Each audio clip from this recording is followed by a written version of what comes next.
সনাতনী প্রথা অনুযায়ী মৃত্যুর পর মৃতদেহ সৎকার করাটাই মূল রীতি। দীর্ঘকাল যাবৎ চলে আসা এই নিয়ম বর্তমান বিজ্ঞান চেতনায় প্রভাবিত কিছু মানুষের দ্বারা পরিবর্তিত হচ্ছে এই সমাজে।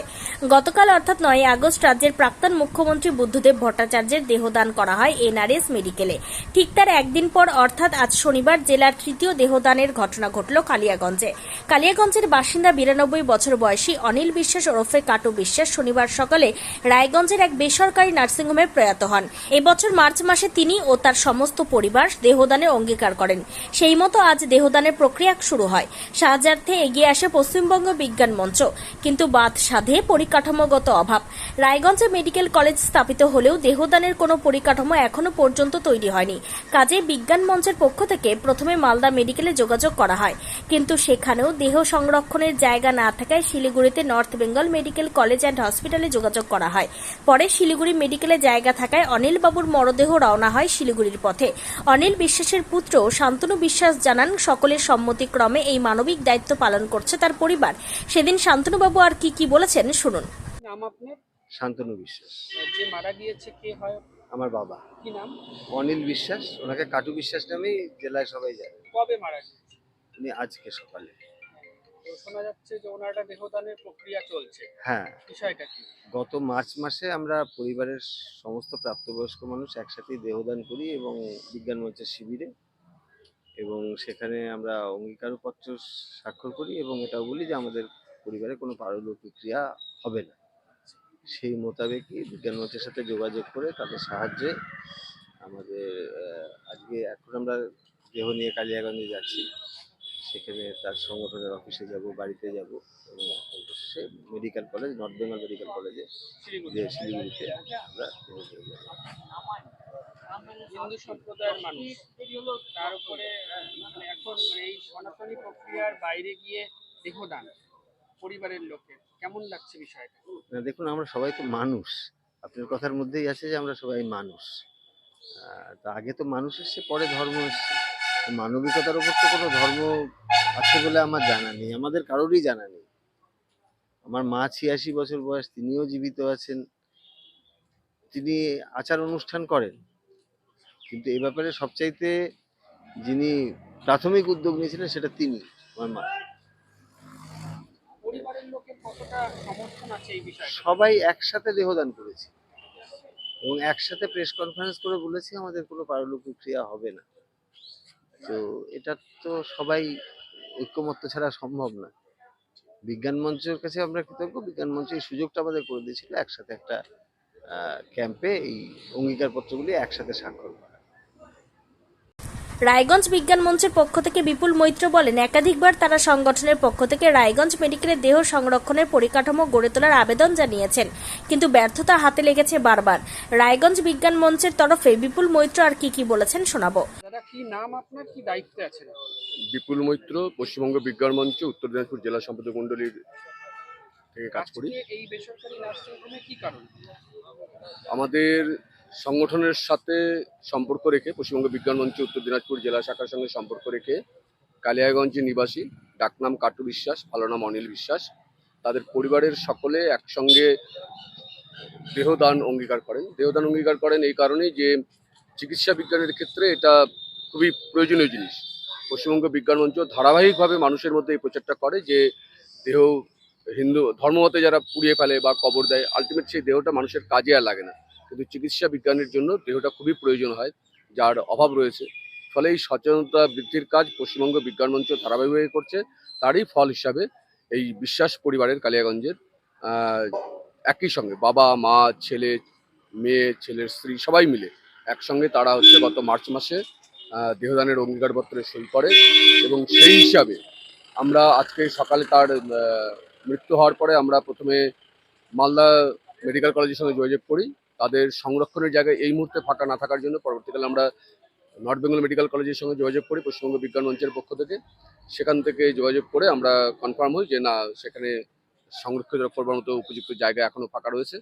ফলে আমরা এখন এখান থেকে নিয়ে গিয়ে বাড়িতে যেটুকু দেখানোর সেটুকু দেখানোর পরে আমরা শিলিগুড়িতে মেডিকেল কলেজে নিয়ে গিয়ে দেহদান করবো। কিন্তু এই প্রসঙ্গে আমাদের একটা কথা বলার আছে, পশ্চিমবঙ্গ বিজ্ঞান মঞ্চের পক্ষ থেকে রায়গঞ্জ মেডিকেল কলেজ হয়েছে, এটা আমাদের কাছে একটা গর্বের বিষয়, আমাদের ভালো লাগার বিষয়। আমরা রায়গঞ্জ মেডিকেল কলেজে ধারাবাহিকভাবে পশ্চিমবঙ্গ বিজ্ঞান মঞ্চের পক্ষ থেকে কথা বলে যাচ্ছি যে মেডিকেল কলেজ হওয়ার পরে এখানে সরাসরি এই সংরক্ষণের ব্যবস্থা থাকা দরকার, কারণ প্রচুর মানুষের মধ্যে আমরা এটা তৈরি করতে পেরেছি বিশ্বাস যে না, দেহদানটাই করা দরকার চিকিৎসা বিজ্ঞানের প্রয়োজনে। ফলে মানুষ রাজি আছেন, কিন্তু পশ্চিমবঙ্গ বিজ্ঞান মঞ্চের ধারাবাহিক আন্দোলনের ফলেও কিন্তু এখনো মেডিকেল কলেজে, রায়গঞ্জ মেডিকেল কলেজে এই ব্যবস্থাটা করা যায়নি। আমরা আজকে যে এই ঘটনাটা ঘটলো, রায়গঞ্জের মানুষ, কালিয়াগঞ্জের মানুষ, এদের পক্ষে শিলিগুড়ি যাওয়া সত্যি কষ্টকর। মানে সময়ের মধ্যে আবার মানে এটা তেমন না যে কোনো সময় পৌঁছানো যাবে, একটা সময়ের মধ্যে এই দেহকে সেখানে পৌঁছতে হবে, এই কাজটা অনেক সময় কঠিন হয়ে পড়ে। ফলে আজকের পরেই আমরা খুব সাম্প্রতিককালের মধ্যে আবার রায়গঞ্জ মেডিকেল কলেজের সঙ্গে যোগাযোগ করব, যাতে তারা দ্রুততার সঙ্গে এখানে দেহদান করলে তার সংরক্ষণের ব্যবস্থা করতে পারে। এটা এই যে জেলার কত নম্বর দেহদান, মানে এটা প্রথম কি?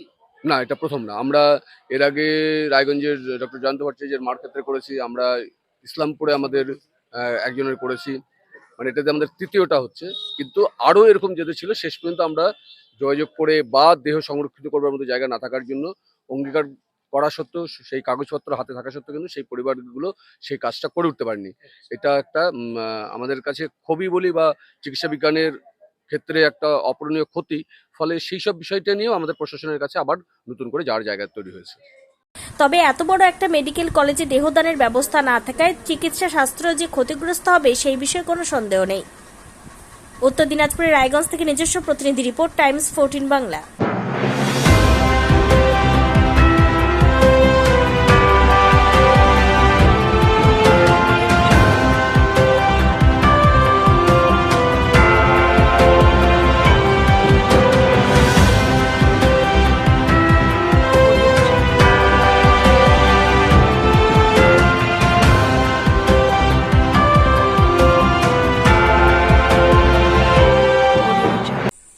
আন্তর্জাতিক মানের চিকিৎসা এখন ইটাহারে। 2 দিনাজপুরের মানুষকে আর মালদা, শিলিগুড়ি কিংবা কলকাতায় ছুটতে হবে না।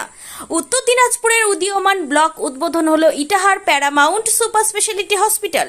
ইটাহার ব্লকের নোমনিয়া এলাকার বাসিন্দা তথা মুম্বাইয়ের প্রতিষ্ঠিত ব্যবসায়ী রফিকুল ইসলাম এই প্রতিষ্ঠানটির রূপকার। এখানে থাকছে মাল্টি স্পেশালিটি হাসপাতালের সুবিধা, যেমন সম্পূর্ণ অটোমেটিক প্যাথোলজি ল্যাবরেটরি। এছাড়াও এখানে কলকাতা, রায়গঞ্জ, মালদা, ইটাহার, শিলিগুড়ি, বেঙ্গালুরু, চেন্নাই এবং মুম্বাইয়ের স্বনামধন্য চিকিৎসকেরা স্বল্প মূল্যে রোগী দেখবেন। উত্তর দিনাজপুরের ইটাহারে বসে উন্নত চিকিৎসা পরিষেবা পেতে এবং বহিরাগত চিকিৎসকদের মাধ্যমে নিজেদের বিভিন্ন রোগ ব্যাধি দূর করতে শীঘ্রই যোগাযোগ করুন Itahar paramount super speciality hospital, Porsha Sheetal petrol পাম্পের বিপরীতে, ইটাহার, উত্তর দিনাজপুর। মোবাইল নম্বর 9064996969। আপনি কি কিডনি রোগে ভুগছেন? তাহলে আর দেরি না করে আজই আসুন আপনার এলাকার একমাত্র বিশ্বস্ত প্রতিষ্ঠান জীবন রেখাতে। এখানে বিশেষজ্ঞ নেফ্রোলজিস্ট ডাক্তাররা লেজার ট্রিটমেন্টের মাধ্যমে রোগীদের সমস্ত ধরনের কিডনির এবং প্রোস্টেটের অপারেশন করে থাকেন। রোগী দেখছেন nephrologist doctor Arkaprava Chakraborty, SSKM hospital, Kolkata. Doctor Sunil Kumar, Apollo hospital, Kolkata. Doctor Pinaki Mukherjee, NRS hospital, Kolkata. এছাড়াও এখানে প্রতিদিন অপারেশন করছেন ও বহির্বিভাগের রোগী দেখছেন ইউরোসার্জন ডক্টর আতার কাশিম, PG হসপিটাল, কলকাতা। তাছাড়াও এখানে স্বাস্থ্যসাথী কার্ড ও ওয়েস্ট বেঙ্গল হেলথ স্কিমের সুবিধা রয়েছে। আমাদের ঠিকানা রায়গঞ্জ, উকিলপাড়া। বিশদে জানতে কল করুন 8373066655 অথবা 8373066644 এই নম্বরে।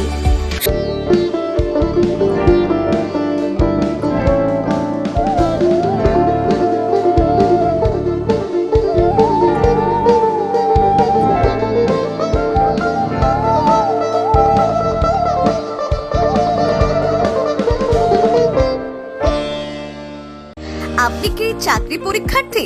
চাকরি পরীক্ষার বই খুঁজছেন? তাহলে আজই চলে আসুন সৌরভ বুক অ্যান্ড ম্যাগাজিন সেন্টারে। এখানে BSc, WBCS, bank, rail, ICDS, nursing, ANM এবং GNM সহ কেন্দ্রীয় ও রাজ্য সরকারি সকল চাকরির পরীক্ষার বই ও ম্যাগাজিন পাওয়া যায়। আমাদের ঠিকানা খড়িমোড় মোহনবাটি রায়গঞ্জ। বিস্তারিত জানতে যোগাযোগ করুন 9002904090 অথবা 9434347016।